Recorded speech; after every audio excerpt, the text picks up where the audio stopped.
et des médias. Et oui, pourtant, ce sont les premières victimes, d'une part, des mauvais traitements liés à l'élevage, souvent clandestin, dont ils font l'objet. D'autre part, pour l'éducation agressive qu'on leur inculque.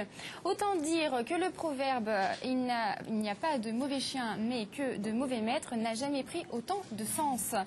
S'il est vrai que la mâchoire d'un Rottweiler, d'un Amstaff ou d'un Pitbull est d'une grande pression, ce n'est pas pour autant des chiens plus dangereux que les autres, s'ils sont entre de bonnes mains. Avec nous pour contre-attaquer toutes les idées reçues sur ces molosses, on a le plaisir de recevoir aujourd'hui Franck Gastambide. Bonjour, merci d'avoir accepté notre invitation. Vous êtes dresseur animalier pour le cinéma, la télévision et auteur de DVD sur les molosses. Alors voilà, il y a Good Dog, un documentaire que vous avez fait sur ces molosses, et puis Génération Molosse. Voilà, donc si vous êtes intéressé par ces DVD, n'hésitez pas à aller sur le site de Direct 8 et vous aurez le site de Franck pour vous les procurer. Et vous faites également des revues Rottweiler, Passion Amstaff, c'est bien voilà, ça? Exactement, où on a mis en couverture Florent Malouda pour le Passion Rottweiler qui est propriétaire de 2 Rottweiler, donc comme quoi ces chiens n'appartiennent pas qu'aux sauvageons de cité, et pareil pour Passion Amstaff, donc où en couverture on a un grand sportif qui est propriétaire d'Amstaff. Et là on peut les procurer ça c'est dans toutes les bonnes librairies, voilà. Merci Franck. Nous avons également Maud Lafont, bonjour. Vous êtes vétérinaire et journaliste, merci d'avoir accepté notre invitation. Avec nous également Emmanuel Tasse, bonjour, merci d'avoir accepté notre invitation. Vous êtes présidente du club FABA, c'est le club français des amateurs de Bull Terrier, d'American Staff Terrier et de Stafford Bull Terrier, c'est bien ça? C'est ça. C'est pas facile à dire. Oui. J'ai un petit peu réduit. Mais... Et nous avons Xavier Baquet, bonjour. Bonjour. Vous êtes donc avocat en droit de l'animal. Merci d'être avec nous. Et avec nous également Thierry Bédossac, je suis sûre que vous le connaissez très bien maintenant, qui est un habitué de notre émission. Vous êtes, bonjour, vous êtes vétérinaire et comportementaliste. Merci d'avoir accepté notre invitation. Mais juste avant de rentrer dans le vif du sujet sur les chiens dits dangereux, le journal des animaux.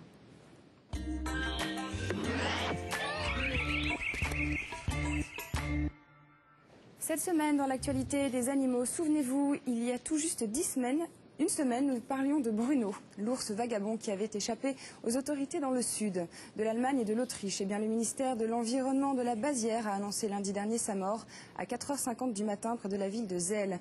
Bruno faisait partie d'un programme de réintroduction dans les Alpes italiennes. Il déambulait dans le territoire allemand depuis plusieurs jours, devenant ainsi le premier ours de la région depuis 1835. Les autorités locales justifient cet acte odieux en affirmant que l'ours n'était plus effrayé par la population et s'approchait des habitations. En Autriche, le groupe de protection animale VPOS a demandé l'ouverture d'une enquête. Quant au ministre allemand de l'Environnement Sigmar Gabriel, il conçoit cette décision macabre mais se demande pourquoi les tentatives de capturer l'ours vivant ont échoué. Affaire à suivre.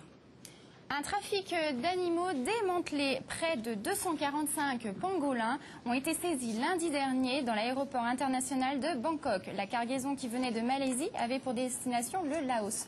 Selon le groupe Wilded, luttant contre le trafic d'animaux dans le monde, les pangolins étaient dissimulés à l'aide de 65 tortues noires. En effet, l'arrimage signalait uniquement la présence de ces tortues.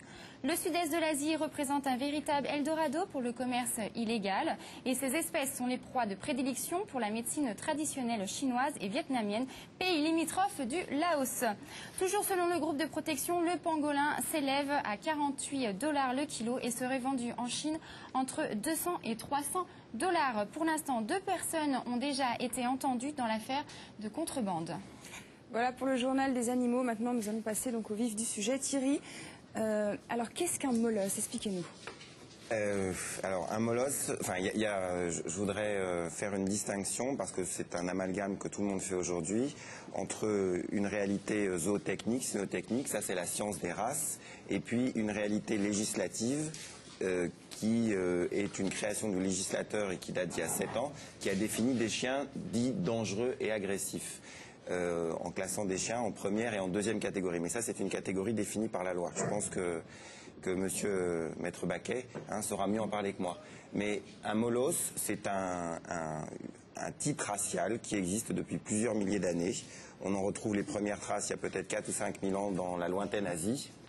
Et puis ce type racial a été progressivement amené vers l'Europe, s'est croisé avec des chiens locaux et a donné, dans toute l'Eurasie, a donné naissance à un ensemble de races, dont certaines sont connues depuis plusieurs milliers d'années, comme par exemple, même si on ne les appelait pas encore comme ça, le matin de Naples ou le Canet Corso. Enfin, c'est un type racial qu'on retrouve sur les fresques des Romains, par exemple. Et donc, bon, ça c'est un type racial qui est très vieux. Étymologiquement, le mot molos, ça vient du nom d'une peuplade qui vivait sur les archipels grecs du temps de l'Antiquité. Donc vous voyez, c'est un type racial qui est très très ancien.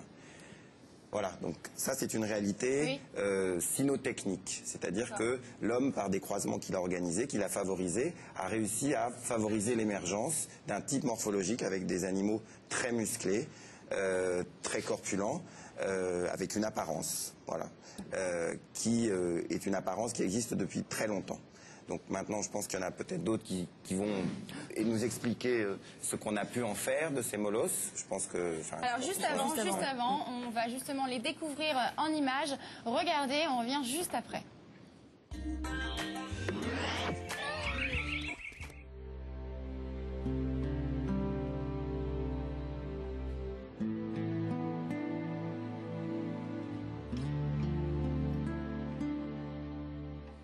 Voici le Canet Corso.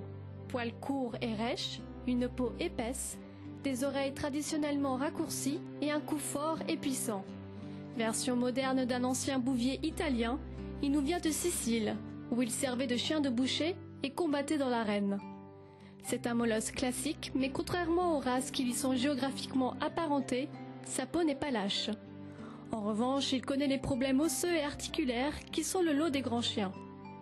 Sa taille et son poids sont impressionnants, de 56 à 71 cm pour 36 à 63 kg.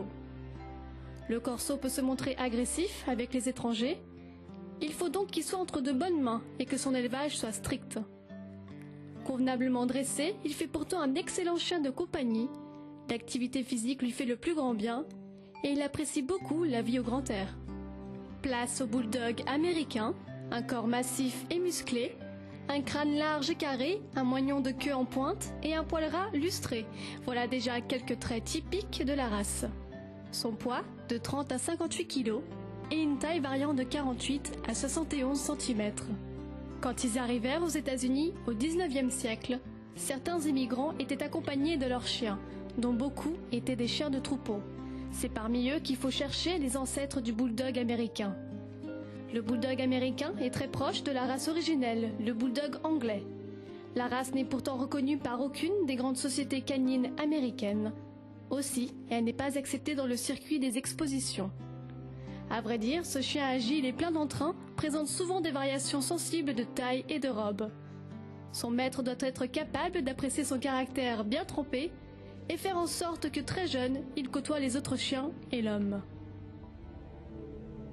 Apparu dans les années 20, après l'interdiction des combats de chiens, le dog argentin fait partie des quelques races créées en Amérique du Sud. Son inventeur n'est autre que le docteur Martinez. Son but était d'obtenir à partir d'un molosse un chien capable de chasser le puma et le jaguar. Ce chien impressionnant était destiné à chasser en meute. Le dog allemand, un ancien bull terrier, un bulldog et un boxer ont participé entre autres à son développement.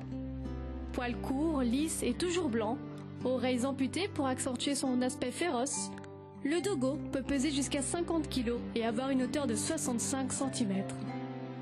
Ce chasseur vaillant et rusé présente des airs de taureau, ce qui lui a malheureusement valu de connaître un succès fulgurant auprès des organisateurs de combats de chiens. Première race purement argentine, ce dog blanc ne doit jamais manquer d'exercice. Bien sûr, il est convenable de le dresser et de le sociabiliser dès son plus jeune âge. Le Staffordshire Bull Terrier ou Staffy. Originaire du comté de Staffordshire en Angleterre, cette race compte parmi ses ancêtres des chiens de combat et de terriers. Autrefois, on l'employait à deux activités plus ou moins sportives, les combats contre des taureaux et les combats entre chiens qui furent interdits à partir de 1835. La race, elle, ne fut reconnue qu'un siècle après. Petites oreilles retombant vers les joues, truffes noires et museau nettement marqué, queue de longueur moyenne effilée et portée bas. Ce chien représente pour beaucoup un danger, peut-être aussi à cause de son ossature puissante. Toutefois, le Staffordshire a besoin d'affection pour s'épanouir. Il cherche avant tout à être accepté comme membre à part entière de la famille. Il est donc rare de trouver un chien aussi affectueux envers ses proches et même envers les étrangers.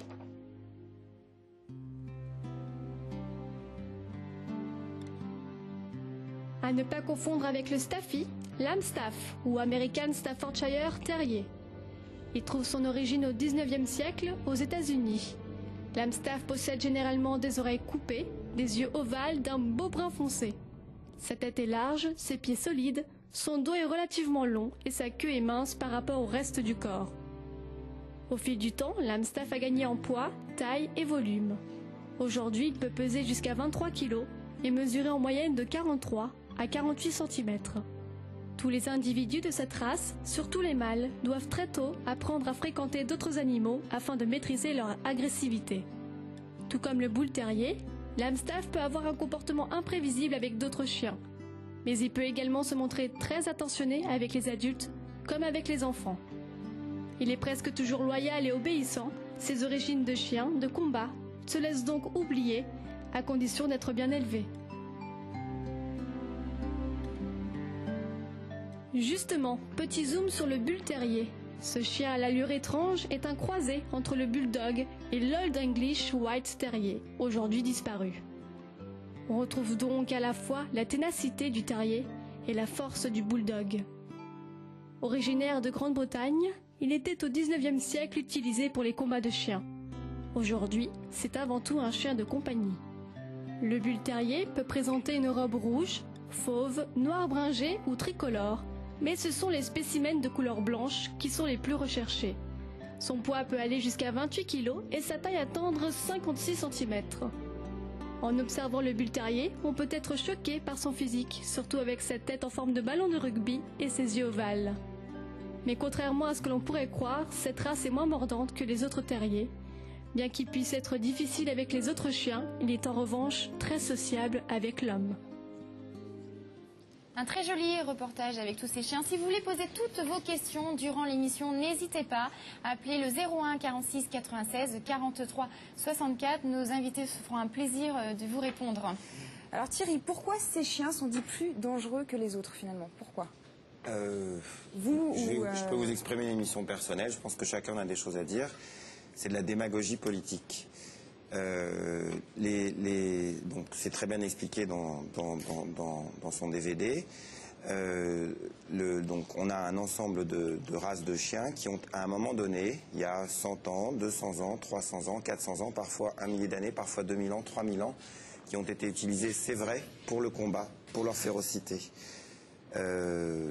Pour tout ce qui concerne les gros molosses, c'est-à-dire les chiens imposants comme par exemple Tanita, qui est une dog argentin. D'ailleurs, le dog argentin, c'est aussi très bien expliqué dans son DVD. Chut, chut, chut, Tanita. On l'a jamais utilisé pour le combat, mais pour la chasse. Ça fait des milliers d'années que ces chiens-là ne sont plus utilisés pour le combat. Les Européens notamment, puis les Nord-Américains, ont utilisé des races plus petites pour combattre il y a 300 ans, 200 ans et 100 ans. Ça fait depuis plus de 150 ans qu'en France, le combat est interdit. La dernière race de combat qu'on a utilisée, il n'en parle pas dans son DVD en France, c'était au Hall de Paris il y a 100 ans. C'était les ancêtres des bulldogs français, vous savez, les petits chiens de compagnie super à la mode maintenant, chez tous les branchés. Hein. Et ben c'était il y a 100 ans, on appelait ça des doguins, et c'était des super petits chiens de combat. Donc ça fait des dizaines et des dizaines d'années qu'on n'utilise plus ces chiens au combat. Pour tous les gros molosses, ça fait des centaines, voire des milliers d'années. Et tous les gens qui élèvent des chiens, qui font ce qu'on appelle de la sélection génétique et de l'amélioration génétique, savent que en grosso modo 15, 20, 25 générations, ce qui représente un demi-siècle, on arrive à complètement modifier l'apparence physique, mais aussi le caractère d'un chien. Donc ces races ont une histoire de chiens de combat, mais aujourd'hui elles ne sont plus combattantes, depuis très longtemps. Autre fait, et encore une fois, hein, tout ce que je dis, je pense que chacun a à s'exprimer parce qu'on a tous une expérience différente. Autre fait,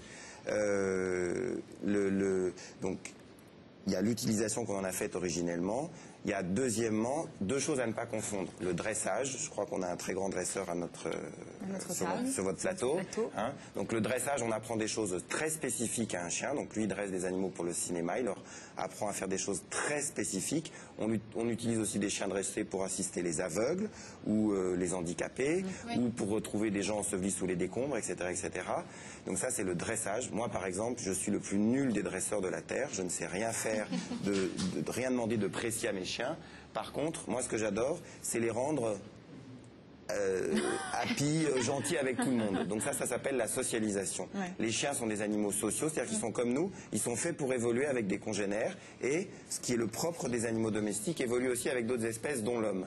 Donc si on prend n'importe quel molosse et qu'on l'insère dans un bon environnement, il le précise très justement, je ne pense pas qu'on puisse mettre un molosse entre toutes les mains, il faut avoir un minimum de connaissances et un minimum d'expérience, merci de le dire, hein. Mais si vous, dès que vous avez un molosse qui a 7 semaines, 8 semaines, même si c'est un petit staff qui la ramène, etc., vous le mettez dans un groupe d'adultes qui convient, et parce que c'est un chiot, il va comprendre, il va se faire rabrouer par les adultes, et il va comprendre qu'il doit se calmer, il doit pas trop utiliser ses dents, etc. etc. Ça s'appelle la socialisation. Vous le mettez avec des enfants, il va apprendre à en fréquenter, etc. etc. Donc on peut, par la socialisation, tout apprendre à un chien dans ses comportements sociaux. Donc pour moi, ça n'existe pas un chien agressif, hormis un chien dressé pour une utilisation particulière. Il n'y a que des chiens qui sont imparfaitement ou mal socialisés. Voilà. Maintenant, je voudrais... Alors Xavier, pour revenir donc sur les chiens dits dangereux, il y a une loi, qui est la loi du 6 janvier 1999, qui classe les chiens dits dangereux en 2 catégories. Donc première catégorie et deuxième catégorie. Alors est-ce que vous pouvez nous rappeler un peu quels sont les chiens qui en font partie? Et que dit cette loi? Excusez-moi, je voudrais juste, avant de le laisser parler, je voudrais juste dire une chose. Moi, je suis cynotechnicien, donc j'adore les races, j'adore les travailler. Cette loi est ces 2 catégories de chiens sont une définition du législateur. C'est-à-dire c'est des gens qui sont dans les cabinets, derrière des bureaux, qui, il y a 7 ans, ont dit, voilà, là, on va mettre ça comme chien agressif. Ces 2 catégories raciales, dont Maître va nous parler très précisément, je pense, ne sont pas des races qui ont été fabriquées pour être dangereuses et agressives. Pour être mis dans des catégories... c'est une définition de la loi. Mais justement, Maître, expliquez-nous un petit peu ce que c'est que cette loi et quels sont les chiens qui sont dans la première et dans la deuxième catégorie. On va commencer par la première. Pour rebondir sur ce que vient de dire Thierry, et avant de parler de cette loi, c'est tout à fait vrai. C'est-à-dire que quand le législateur a pris cette loi, il a fait le parallèle avec les détention d'armes, c'est-à-dire que les armes sont classées en première et seconde catégorie, et on a fait la même chose pour les chiens. Donc première catégorie, les chiens d'attaque, deuxième catégorie, grosso modo, deuxième catégorie, les chiens de défense, première catégorie, les chiens qui ne sont pas LOF, donc qui ne sont pas inscrits au livre des origines françaises. Donc ça peut être le cas des staffs s'ils n'ont pas d'inscription au LOF. Deuxième catégorie, pour schématiser, ça va être tous ces chiens, en fin de compte les mêmes races de chiens en définitive que la première catégorie, sauf que les chiens de seconde catégorie n'auront pas d'origine repérable et identifiée. Si vous voulez, ça va être, on va schématiser ça comme ça. Bon. Et effectivement, on a construit ça de manière purement artificielle, sans se poser la question de savoir si c'était le chien qui était un problème ou si c'était son détenteur qui était un problème, alors que on sait pertinemment que le chien n'est pas dangereux de manière innée, il est de manière acquise. Et tout le débat qui fait qu'on a cette émission aujourd'hui réside dans le fait qu'au jour d'aujourd'hui, alors que la loi du 6 janvier 1999 commençait à s'estomper dans ses effets, parce que le but était d'éradiquer justement certaines catégories de chiens en obligeant la stérilisation, par exemple, des chiens non LOF, donc le but est d'éradiquer les staffs qui n'étaient pas vraiment identifiés. On rebondit aujourd'hui sur des phénomènes de société, des incidents, qui représentent quoi? Un pourcentage infime des morsures, parce qu'en France, il y a entre 300 et 400 000 morsures par an, et 90% de ces morsures sont dues à des petits chiens, notamment des fox terriers ou des caniches. Bien. Mais on prend les 10% restants pour essayer, encore une fois, de stigmatiser, non pas une race, mais faire de la démagogie sécuritaire.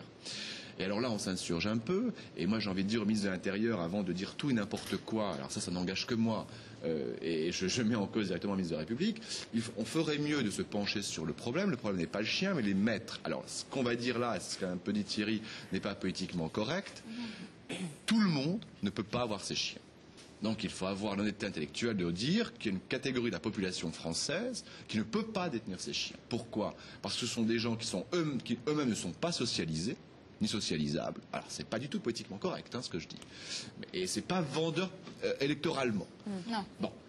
Et donc, quand on part de cela, eh bien il faut avoir le courage de dire que une des solutions serait le permis de détenir, par exemple. Comme le certificat de capacité pour les vendeurs d'animaux exotiques, pour les vendeurs d'animaux comment dirais-je, donc Convention de Washington par exemple, mais autorisés suivant l'élevage, enfin, avoir un parallèle et arrêter de penser qu'il faut absolument stigmatiser telle ou telle race de chien. Et les classer en catégorie est une erreur. Le Rottweiler, par exemple, eh bien, nouvelle race sur laquelle on commence à focaliser aujourd'hui, on veut aussi l'éradiquer, mais à quel titre? À quel titre? Il y a 15 ans, c'était le berger allemand. Alors le berger allemand n'est pas visé ni par la première ni par la seconde catégorie, sauf que les croisés le sont. Donc si on rentre dans ce processus-là, eh bien ça veut dire qu'en France, dans 10 ou 15 ans, nous n'aurons plus que des races... Oui, mais alors là, nous sommes d'accord que la possession d'un animal de première ou deuxième catégorie doit conduire son maître à prendre, ce que dit la loi, doit conduire son maître à prendre entièrement ses responsabilités, c'est bien ça? Tout à fait. C'est-à-dire que on doit effectivement, ces chiens doivent être, alors ceux qui ne sont pas là, stérilisés, vaccinés, tatoués, déclarés en mairie, assurés. Les chiens dits de première catégorie, de seconde catégorie, ceux qui ne peuvent pas être détenus par des majeurs sous tutelle, par des mineurs, doivent être muselés, doivent être tenus en laisse. Bon, des choses qui, en somme toute, paraissent normales. Je veux dire, il n'est pas normal, et moi le premier, quand je rentre dans un métro et que je vois quelqu'un avec un molossoïde en laisse, c'est pas le chien, je regarde, c'est qui est au bout de la laisse. Et encore la semaine dernière, j'ai quitté ma rame de métro parce que j'ai considéré que le personne qui est à l'autre bout de la laisse était lui-même dangereux. Et que donc, je me suis dit peut-être que l'éducation du chien n'est pas dans les normes. Oui. Bon, et donc tout autour de ce problème-là.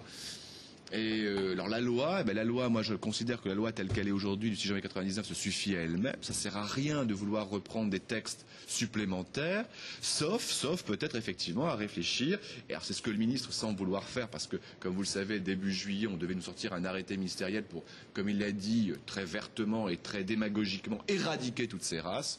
Excusez-moi, mais pour un ministre, ça me semble un peu dépasser l'entendement, j'aurais dire intellectuel. Mais peut-être qu'il était un peu fatigué, notre brave ministre de l'Intérieur. Aujourd'hui, on réfléchit à une commission donc, dans laquelle il y a la SPA, il y a d'autres personnalités également qui vont proposer des solutions. Et je pense que la solution va aboutir à ce fameux permis de détenir, ce qui me semblerait tout à fait normal, encore une fois, parce que tout le monde ne peut pas avoir ses chiens. C'est-à-dire permis de détenir, c'est-à-dire qu'on ferait passer quoi? On ferait dépasser des tests? Alors après, il y a les modalités. Vous avez le permis de chasser, effectivement, où tout le monde ne peut pas avoir un fusil de chasse, il faut passer les épreuves. Alors maintenant, effectivement, il y a les tests pour... Alors ça impose quoi? Ça impose en amont le contrôle de la vente d'animaux, ce dont on a déjà parlé, c'est-à-dire d'essayer et enfin de mettre dans la loi française, de reconnaître que le trafic d'animaux est un délit pénal. Ça n'est toujours pas le cas en droit français, alors que c'est tout de même le deuxième trafic le plus important en Europe. Ça veut dire légiférer aussi dans ce domaine.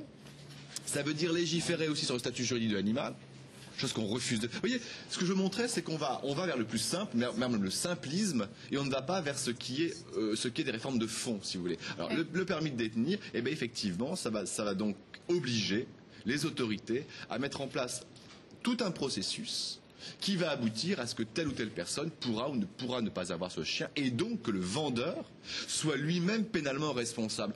Un exemple tout bête. On a bien voulu responsabiliser le débutant de boisson qui vendait de l'alcool, alors que le monsieur qui sortait de chez lui avait un taux d'alcoolémie absolument exorbitant, avait créé un accident et créé un homicide involontaire. Et on a dit que le débutant de boisson allait être responsable.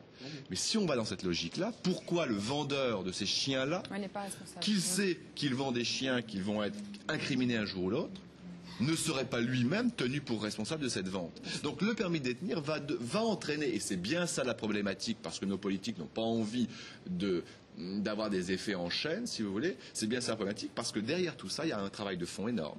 Il y a des applications, des décrets d'application qui vont être de manière très particulières qui ne sont pas facilement applicables. Et donc, ça veut dire un peu de travail et moins de démagogie. Ouais. Et en période électorale, c'est pas forcément ce qu'on demande. Alors, Maud, vous, en tant que vétérinaire et journaliste, vous en pensez quoi, justement de... Déjà, juste revenir sur un point, pas faire d'amalgame forcément molosse, chien dangereux. Sur le reportage qu'on a vu tout à l'heure, de tous les chiens qui sont passés, il n'y a que l'Amstaff qui est concerné par la loi du 6 janvier 99. Un bulldog américain, un bull terrier, dog argentin ne le sont pas. Donc c'est vrai qu'on a un peu tendance dans la rue à les mélanger. Même les forces de l'ordre ne sont pas toujours bien au courant. Et des propriétaires se font arrêter injustement. Et donc ça, vraiment, ne pas stigmatiser sur les molosses, puisque c'est pas forcément... tous ne sont pas concernés déjà. De plus, je pense qu'Emmanuel Tass leur dira mieux, mais l'Amstaff, si on regarde bien, il n'est pas dans le deuxième groupe des molosses, il est dans le groupe des terriers, donc bon. Donc voilà, donc pas faire d'amalgame, quoi. Je crois que c'est quand même très important. Après, la loi, elle est ce qu'elle est. C'est vrai qu'il y a un problème de chiens, pas de chiens, mais de maîtres. Il y avait un problème, c'est clair. Il fallait légiférer.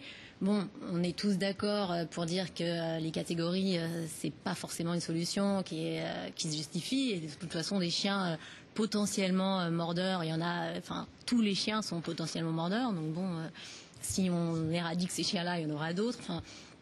Ça dépend aussi comment ils ont été éduqués. Voilà, je pense que c'est vraiment le problème, c'est le maître, quoi. Il faut que les gens soient responsables, il faut qu'ils aient quand même un minimum de connaissances, qu'ils s'informent sur les chiens, sur les besoins des chiens, sur leur socialisation.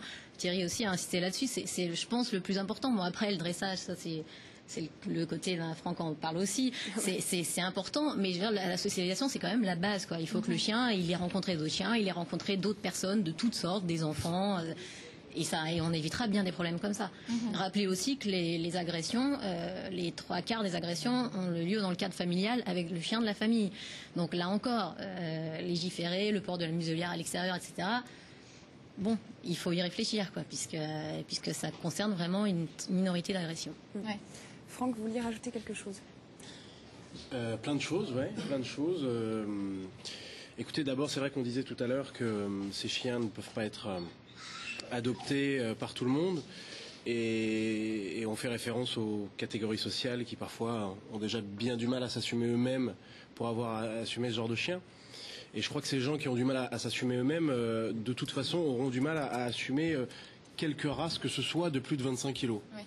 Et ça, c'est important parce que, sans citer d'autres races et faire de la contre-mauvaise publicité dont on est déjà suffisamment victime avec ces chiens-là, il y a d'autres races qui, elles, contrairement à l'Amstaff en l'occurrence ou à d'autres molosses, sont des races qui sont depuis toujours faites pour, entre guillemets, pratiquer du travail de défense ou d'attaque, comme on préfère le décrire. Et une chose est certaine, si à la grande époque du pitbull et des problèmes qu'on rencontrait juste avant le passage, donc dans la fin des années 90, si tous ces gens qui avaient, comme je disais, bien du mal déjà à s'assumer eux-mêmes, s'équipaient de races qui sont des races utilisées par toutes les forces de l'ordre du monde entier ou toutes les forces d'élite, les dégâts auraient été bien plus importants que ce qu'on a pu connaître. Ce qui veut dire que moi j'irais même plus loin là-dedans. Pour le cinéma et la télévision, j'utilise toutes sortes de races de chiens et même d'autres animaux. Je travaille avec des loups, avec des ours. Et pour moi, l'Amstaff, en l'occurrence, qui est une race que je connais bien, avec laquelle j'ai fait plusieurs films, est une race qui, pour moi, est même potentiellement moins dangereux que les autres.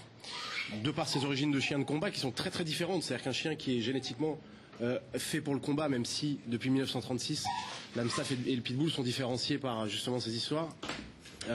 Ce qui fait qu'un Terre-Neuve va sauter dans l'eau pour aller aller chercher son maître. C'est ces mêmes gènes qui font qu'un chien de défense va être capable plus qu'un autre d'affronter un être humain. Et ben c'est même pas dans les capacités de l'American Staff. Et comme je disais, quand on voit à cette époque le nombre de gens un peu en décalage avec la société qui était propriétaire de ces chiens, et qu'on fait le parallèle avec le nombre d'accidents, on se rend compte que c'est finalement très très limité, vraiment. Donc là, je pense que on est tous d'accord pour dire qu'il y a une surmédiatisation qui ensuite est récupérée politiquement, et puis qui réussit au final à bluffer tout le monde et à faire croire que ces chiens sont plus dangereux que les autres. Et pour moi, ces chiens sont moins dangereux que les autres, en tout cas pas plus dangereux que tout autre chien de ce gabarit, ça c'est une évidence. Voilà. Parce que les médias en font quoi finalement après pour les caractériser? Ils mettent des yeux rouges, ils font comment ça? Oui, non, mais c'est même plus, si vous voulez, moi je me rappelle juste avant le passage de la loi, on a eu une euphorie médiatique qui était digne de Franck Zavata, quoi. C'est-à-dire que tout le monde a fait son émission spéciale Pitbull, de Chavannes, Courbet, de Larue, et puis on a vu des gens sélectionnés non pas pour leur capacité intellectuelle et leur connaissance de la race, mais plus parce qu'ils avaient des atouts télévisuels. C'est-à-dire qu'évidemment, moi à cette époque, je travaillais avec quelqu'un qui s'appelait Frédéric Chauvineau, qui était le premier reporter de l'American Staff en France, qui est quelqu'un qui faisait du cinéma, etc. Et j'étais toujours étonné de voir qu'on préférait aller filmer des éleveurs qui élevaient dans des conditions catastrophiques. On avait vu 3 semaines avant sur 52 à la une, sur un reportage sur les skins.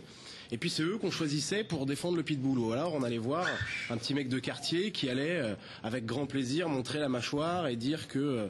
Puis c'est tellement facile de niquer ces gens-là. C'est tellement facile d'aller voir un éleveur au fin fond de la Creuse qui voit jamais une caméra et puis lui faire dire ce qu'on veut et puis ensuite monter ce qui est le plus croustillant. Oui, et puis résultat, on arrive à bluffer tout le monde. Voilà. Et la réalité scientifique, elle est pourtant évidente. Ce sont des chiffres qui sont à la portée de tout le monde. Et voilà, entre les 300 et 400 000 cas de morsure qu'on a de recensés chaque année en France, le pitbull n'a jamais fait partie des 10 races les plus mordeuses de France.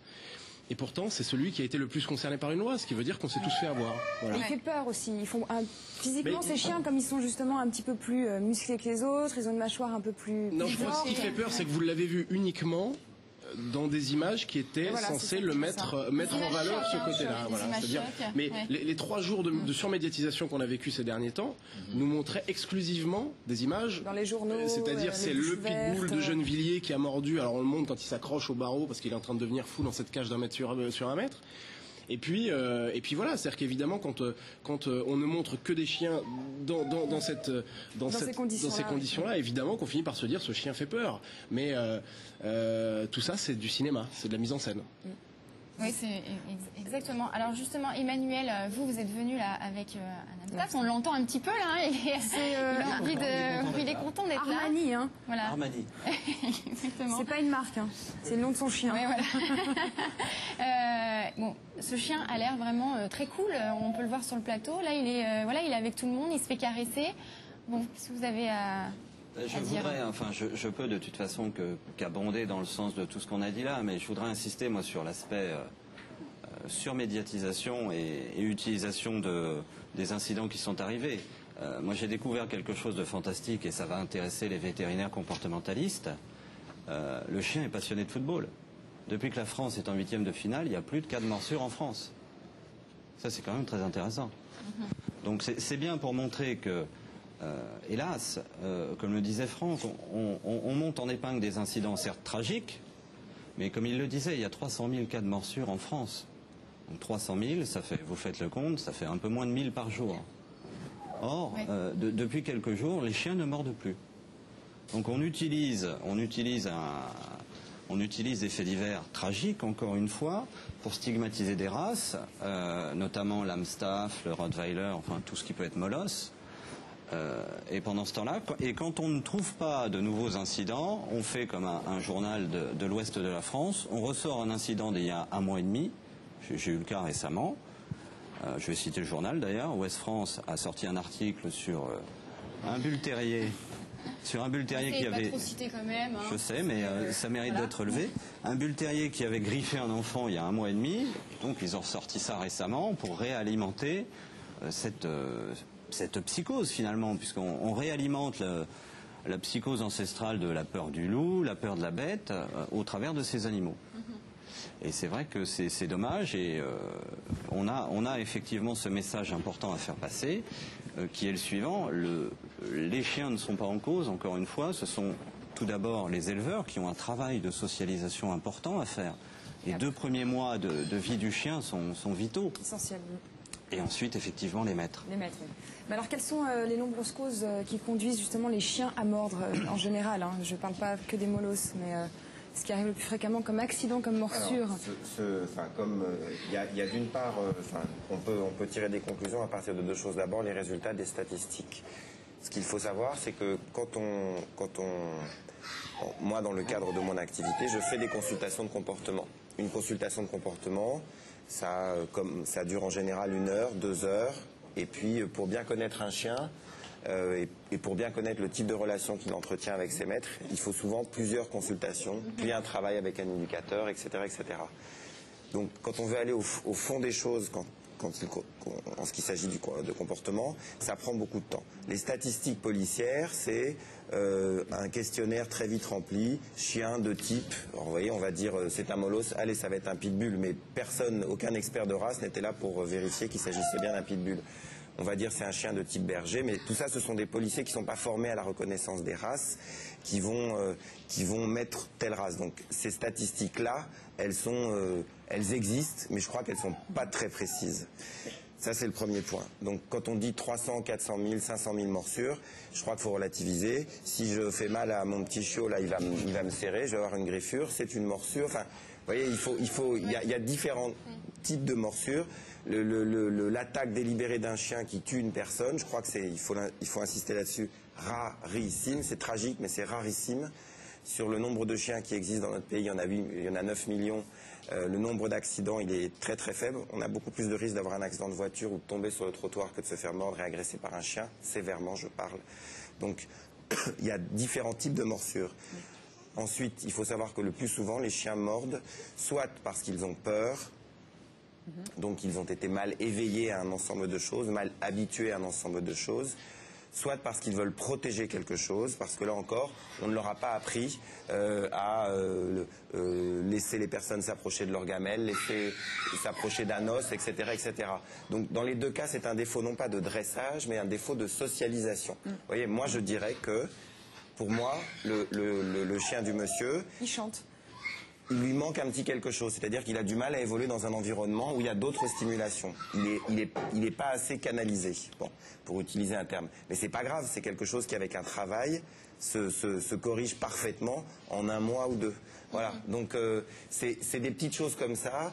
En tout cas, on voit qu'il est gentil, là, et qu'il est complètement sociabilisé. Mais bien sûr qu'il est gentil. Mais un chien, il doit toujours être travaillé. Et si j'en profite pour vous dire une chose, c'est que moi j'ai exercé pendant 4 ans presque en Amérique du Nord, et en Amérique du Nord, quiconque achète un chiot va voir un vétérinaire et va voir d'autres professionnels, c'est-à-dire un comportementaliste ou un éducateur. Et c'est le réflexe que devraient avoir aujourd'hui ici les gens en France. On l'a pas parce qu'on est un pays qui a une très vieille tradition d'élevage, donc il y a beaucoup de gens qui ont eu des chiens dans leur famille et qui pensent ne pas avoir besoin d'aide pour éduquer et socialiser leurs chiots. C'est une erreur. Ils devraient se faire aider, ils devraient se faire conseiller. Il y a des structures partout, il y a beaucoup de professionnels, il y a des clubs. Et à partir du moment où, quand on achète un chiot, on se fait conseiller sur ce chiot jeune, on n'a pas de souci. Voilà. Franck, est-ce que c'est plus difficile de dresser ce genre de chien que d'autres que vous avez pu avoir? Écoutez, c'est difficile par leur gabarit et puis leur force, ça c'est sûr. Maintenant, je crois que ce qui est plus difficile, et juste pour à la défense de mon collègue, c'est que s'il manque un petit quelque chose à ce chien, c'est aussi peut-être parce que le travail de sociabilisation et de socialisation d'un Amstaff ou d'un Pitbull, ça devient plus compliqué qu'un Labrador, puisque les balades qui sont essentielles à la socialisation, c'est-à-dire aller au marché, aller au centre commercial, lui faire voir du monde, ben tout ça, avec un staff, c'est juste le cauchemar. Voilà, c'est juste le cauchemar parce que les gens sont tous victimes d'une lobotomie médiatique et que si je sors avec mon ours, je vais être moins embêté que si je sors avec mon Amstaff. Donc c'est vrai que le travail de socialisation, d'un coup, il devient plus compliqué que si on était avec son Labrador. Et voilà.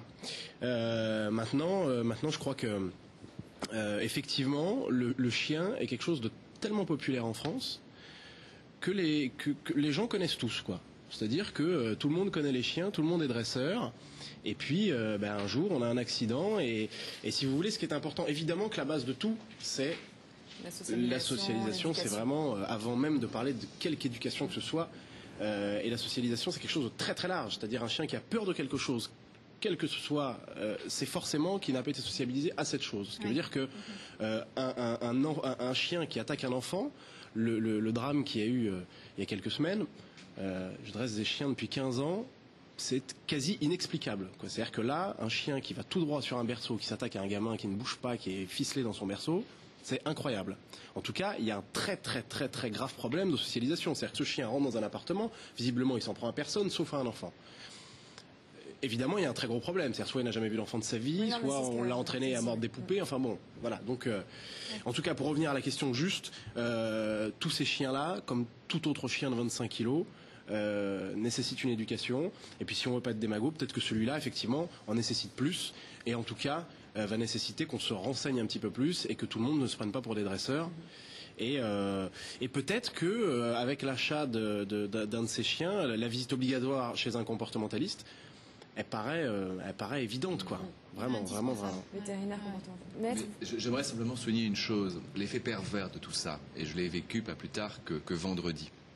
C'est que il y a un principe dans la loi, notamment une loi du 6 juillet 70, qui dit qu'il est interdit d'interdire, vous savez, dans les rapports bailleur-locataire. C'est-à-dire que normalement, tout locataire a le droit d'avoir des chiens de compagnie dans le local d'habitation.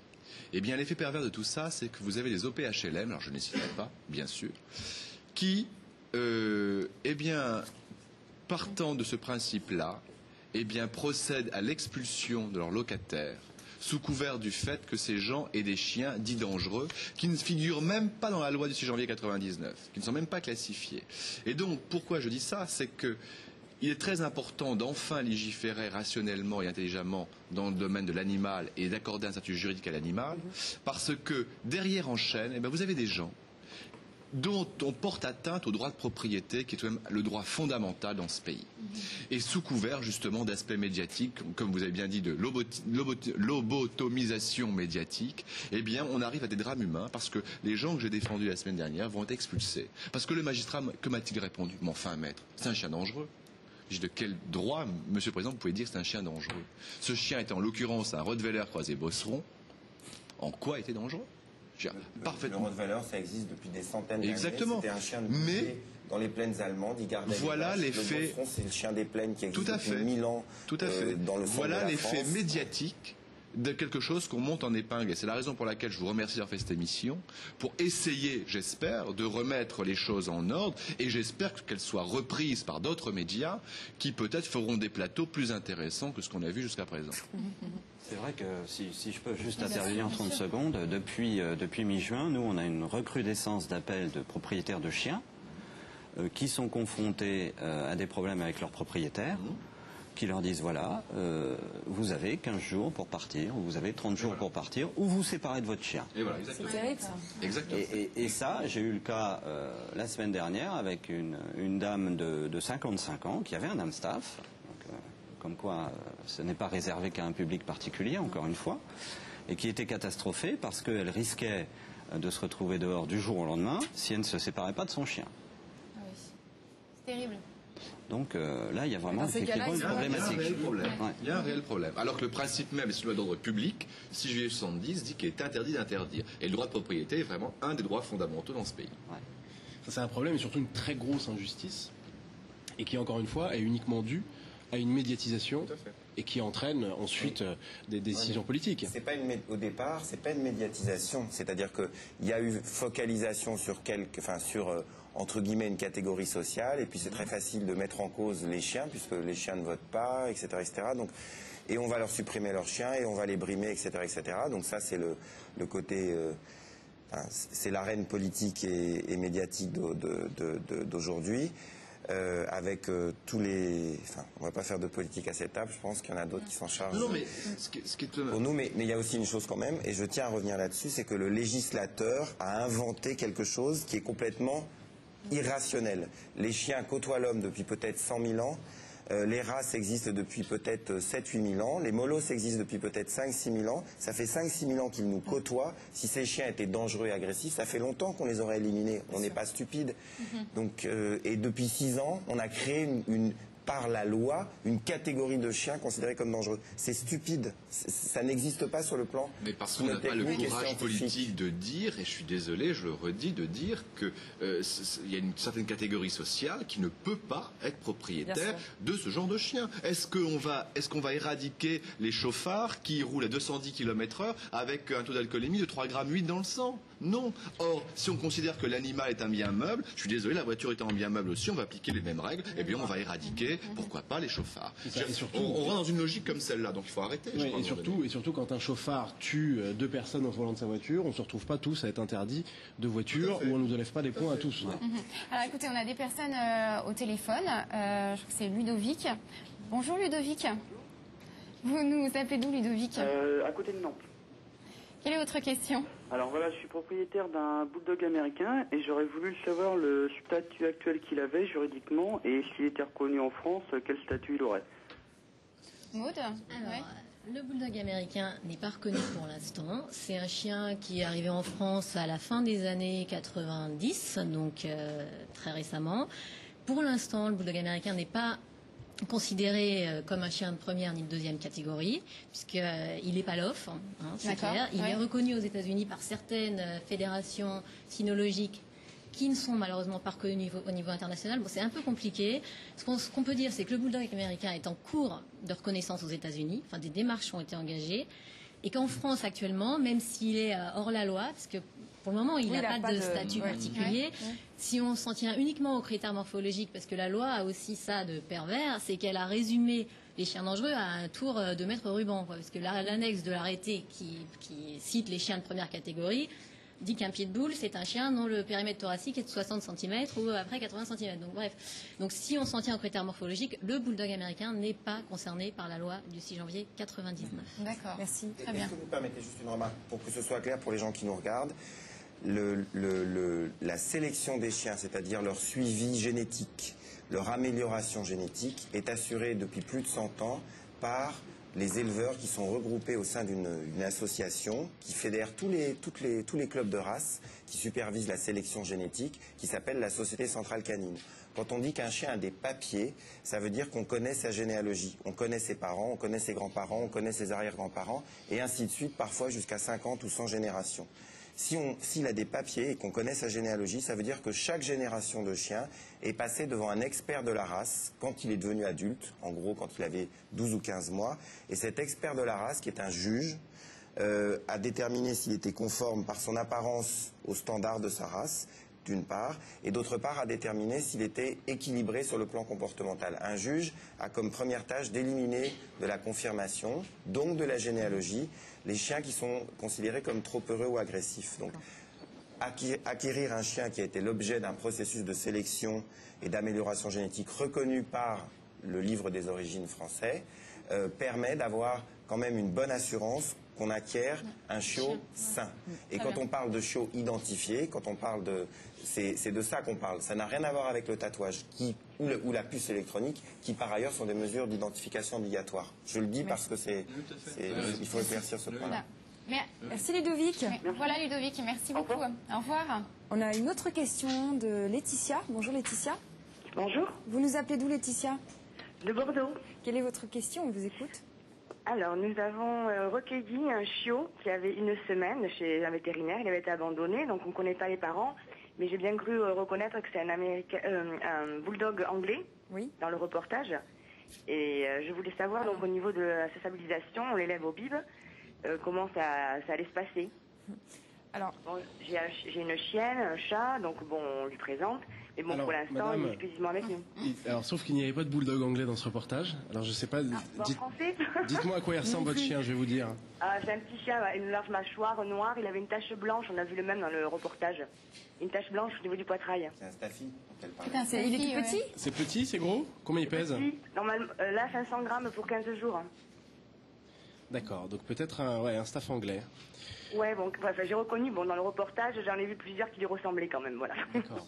Bon, enfin, quelle que soit la race, en tout cas, je crois que ce qui est important, c'est que, comme disait mon collègue tout à l'heure, là, pour le coup, vous n'avez aucune idée d'où vient ce chien, ce qu'il a vécu, s'il a été un tout petit peu socialisé. On n'a aucune idée de ses origines. Et donc, par conséquent, je crois qu'il va falloir absolument s'entourer. Et s'entourer, ça sous-entend d'aller chez un comportementaliste. Et de se faire aider à comprendre ce que ce chien a dans la tête de manière à en faire quelqu'un de bien. Voilà. Voilà. Même là, il a 15 jours, donc bon, par rapport à ses parents, grands-parents qu'on ne connaît pas, c'est à nous, de faire tout petit, ça. le nécessaire pour qu'il soit équilibré. Il est vraiment tout petit, Non, mais tout il petit. faut hein. l'amener chez le vétérinaire, il faut non aussi, oui, Il va chez le vétérinaire une fois par semaine. appliquer un principe de précaution, parce que vous ne savez pas d'où il vient. Donc, comme vous l'avez très bien dit tout à l'heure, les autorités, les policiers, les gendarmes font un amalgame délirant. Donc, ils peuvent lui dire que c'est un pit alors que c'est pas un pit.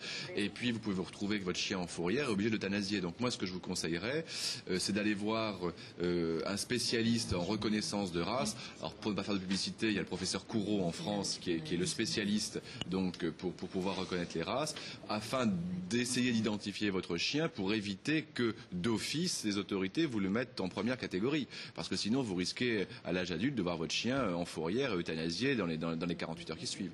Donc faites très attention et appliquez déjà un principe de précaution qui est de faire une démarche d'identification de votre chien au niveau de la race potentielle. D'accord. Et le docteur Courreau, il se trouve où? Maison Alfort. Vous aurez tout. Voilà, Laetitia, merci beaucoup. On va prendre une autre personne en ligne. Joey? C'est, je sais pas, Joey? Allô? Allô? Oui, bonjour. Oui, bonjour. Quelle est votre question, s'il vous plaît? Alors oui, ma question était la suivante. En fait, comme par hasard, j'ai mon ami qui est arrivé chez moi là avec un chien qui ressemble exactement à celui qui a à l'émission. C'est un Amstaff? Un Amstaff américain. Oui. Et je voudrais savoir quels sont les premiers gestes, les gestes à ne pas faire ou à faire pour se faire apprécier. Par le chien? Tout à fait. Parce que je vous écoute très mal avec un décalage, mais bon. On va vous répondre. Oui. Si vous m'autorisez, je vais répondre à monsieur. C'est les deux derniers auditeurs qui nous ont posé des questions. C'est une très bonne illustration de... On a dit des choses avant, et finalement, les gens, ils vont quand même prendre conseil à droite, à gauche, mais ils n'ont pas l'idée d'aller dans une structure qui est faite pour les accueillir et les conseiller. Et je voudrais insister sur une chose, c'est que quels que soient les moyens financiers dont on dispose, parce que tout le monde n'a pas forcément les moyens d'aller consulter un comportementaliste ou un éducateur professionnel, qui peuvent avoir des honoraires un peu élevés, il existe dans toute la France environ 1 millier de clubs. C'est une tradition associative très ancienne, ce sont des clubs d'éducation canine. Ces clubs demandent une cotisation de quelques dizaines d'euros et pour ce montant-là, on peut aller les fréquenter autant de fois qu'on veut tous les week-ends et être conseillé donc par des moniteurs d'éducation canine qui vont justement apprendre à ces personnes qui ont des besoins, qui ont des questions, qui vont leur apprendre, mais ça c'est quelque chose, c'est pas du blabla, c'est des choses qu'on doit vivre sur le terrain. Et on va leur apprendre, la pratique. On va leur apprendre comment on socialise un chiot, ne serait-ce que parce qu'il va fréquenter plein d'autres chiens, comment on l'éduque, on le dresse, etc., etc. Et ce n'est pas par téléphone qu'on fait ce genre de choses, c'est en réalité physiquement quelque part sur un terrain avec quelqu'un qui connaît. Et quels que soient les moyens des personnes qui ont ce genre de chien, on peut s'adresser à des structures. Ça, c'est très important de le savoir. En tout cas, la démarche est intelligente de se dire je récupère un chien et je vais m'enseigner. Bien sûr. Tout à fait, tout à fait. Voilà, Joey, en fait, faudrait que... Est-ce qu'on peut encore dresser un chien à l'âge de 6 ans À l'âge de 6 ans. Oui, dresser, oui, bien sûr. Enfin, moi, je travaille pour le cinéma avec toutes sortes de chiens, de tout âge, et il suffit juste de faire preuve un tout petit peu de psychologie animale et d'intelligence. Et vous savez, le dressage ou l'éducation, c'est tout simplement un moyen de communiquer entre l'homme et l'animal, et il n'y a pas d'âge pour communiquer. Voilà. Voilà, Joey, merci de nous avoir appelés. C'est très gentil à vous, au revoir. Merci, au revoir. Encore une autre question d'un téléspectateur, Sophie. Bonjour Sophie. Bonjour. Quelle est votre question, Sophie? Alors, ma question, c'est pourquoi est-ce qu'on limite l'interdiction pourquoi est-ce qu'on limite la stérilisation aux chiens non lofs et pourquoi est-ce qu'on la ferait pas pour tous les chiens type molosse particuliers comme ça n'auraient pas à faire de reproduction de leurs chiens et ce serait que les éleveurs qui feraient de la reproduction et comme ça ils pourraient choisir à qui ils vendent exactement et il n'y aurait pas de débordement. Maud, est-ce qu'on pouvait répondre? Une raison toute simple, c'est que l'éleveur, c'est son métier. Il sélectionne le chien. Comme l'a dit Thierry, les chiens passent devant un juge. On analyse sa conformation, mais on analyse aussi son comportement, son caractère. Et on ne fait théoriquement reproduire que des chiens qui sont agréés, qui ont un bon caractère et dont on sait qu'ils seront fiables. Donc le LOF, c'est une garantie, en fait. Oui, mais une fois qu'ils sont dans les mains du particulier, après, il peut en faire ce qu'il veut. Ah bah oui, ça c'est sûr. Mais de toute façon, une fois que le particulier l'a dans les mains, pourquoi est-ce qu'on n'oblige pas à la stérilisation? Parce qu'après, ça évite la reproduction accidentelle de chiens qui sont reproduits avec d'autres chiens qui ne sont pas forcément des chiens de race non plus. Et on se retrouve avec des bâtards qui ne sont pas forcément moins dangereux que les autres, dans des mains qui ne sont pas forcément des mains. Ça, c'est une question de responsabilisation du maître. Là, on en revient au permis de détention qui pourrait être une bonne solution. D'autre part, les croisements après de ces chiens, des Amstaff, etc., ce sera des premières catégories, donc théoriquement, ils sont interdits. Et ça, c'est une question de responsabilisation. Un maître, quelqu'un qui prend un chien, il en est responsable. Bien sûr. Il y a un principe tout simple. On ne peut pas légiférer sur tout. On ne peut pas légiférer sur tout. Les gens sont adultes, sont responsables. À un moment donné, il faut savoir ce qu'on fait ou ce qu'on ne fait pas. Sinon, on ne va pas vendre de voiture très puissante à telle personne parce qu'on sait qu'elle ne va pas être responsable et qu'elle va conduire trop vite. Et on peut pas interdire l'alcool alors qu'on sait qu'il occasionne plus de 45 000 morts par an. Non, moi je dis simplement pour en terminer, ce problème, il est crucial sur 3 points. Le trafic d'animaux, parce qu'on n'a pas assez d'éleveurs en France, donc les gens se fournissent à l'étranger, on ne connaît pas les origines des animaux. Responsabiliser les vendeurs d'animaux, les animaleries et les éleveurs, mais les éleveurs particuliers le sont déjà. Et puis, enfin, imposer aux détenteurs d'animaux, peut-être, ce fameux permis de détenir. Ce sont les 3 points, mais surtout qu'on ne légifère pas de manière hâtive, de manière démagogique, parce qu'on va arriver aux élections de 2007. Très bien. Voilà Sophie, merci beaucoup. On va prendre au revoir. On va prendre une dernière personne très rapidement. Je crois que c'est Aurélie. Bonjour Aurélie. Oui, allô? Oui, bonjour Aurélie. Oui, quel est votre... Voilà, en fait, moi, je voudrais savoir ce que vous proposez concrètement, parce que depuis qu'il y a tous ces événements, on parle beaucoup de chiens en élevage, en élevé, des éducateurs spécialisés, tout ça. C'est des choses qui coûtent extrêmement cher. À savoir, par exemple, qu'un bull terrier vaut 1 200 €, qu'une assurance pour un chien catégorisé, c'est 150 €. Que 10 séances chez un éducateur, c'est quand même 400 €. Donc, qu'est-ce qu'il y a concrètement qu'on pourrait faire sans que les particuliers aient à débourser autant d'argent quand ils sont passionnés par une race de chiens? Non, mais ça, malheureusement, je crois qu'il n'y a pas trop de solutions par rapport à ça. En tout cas, ce qui est sûr, c'est que le budget dressage peut être, comme le disait mon collègue, beaucoup moins important à partir du moment où on passe par des clubs. Et puis, il est indispensable. C'est-à-dire que quand on achète un molosse, il y a un budget éducation à prévoir, c'est une évidence. Alors maintenant, j'ai envie de vous dire, si c'est une passion, voilà, ça coûte cet argent et puis c'est tout. La solution, en tout cas, ça sera pas d'aller acheter un chiot sur les quais à moitié prix, qui vous causera des tas de problèmes. Et voilà, donc tout ça coûte de l'argent et malheureusement, voilà. Est-ce que c'est pas justement le fait que ça coûte aussi cher, qu'il y ait autant de trafic et qu'il y ait autant de chiens type molosse qui puissent justement se retrouver dans ces trafics et les gens les acheter, parce que quand même acheter un chien 1 200 €, c'est une sacrée somme, mais c'est pas ouvert à tout le monde. Bien sûr, mais pour conclure, juste les mauvaises animaleries, les quais, etc., on achète des chiots parfois plus chers que chez les bons éleveurs. Exactement. Ou aussi cher. Bon. Et puis de toute façon, juste 2 secondes, de toute façon, avoir un chien en général est de toute façon quelque chose qui coûte de l'argent. Oui. Il faut le nourrir, il faut l'emmener chez le vétérinaire. Le chien n'est pas un produit de consommation. Je suis ravi que mademoiselle ait envie d'avoir un chien. Et si elle le désire et qu'elle désire ardemment une race, eh bien, elle peut faire quelques économies. C'est pas comme s'acheter un sac à main ou une paire de tennis. Ce n'est pas un produit de consommation.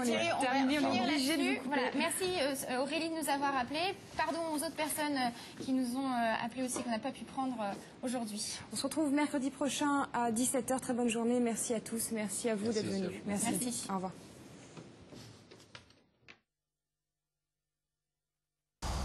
Fragile et complexe, la nature est aussi tout simplement belle. Chaque matin, Complémentaire vous offre une bouffée d'oxygène pour mieux comprendre le vivant, pour mieux comprendre cette nature.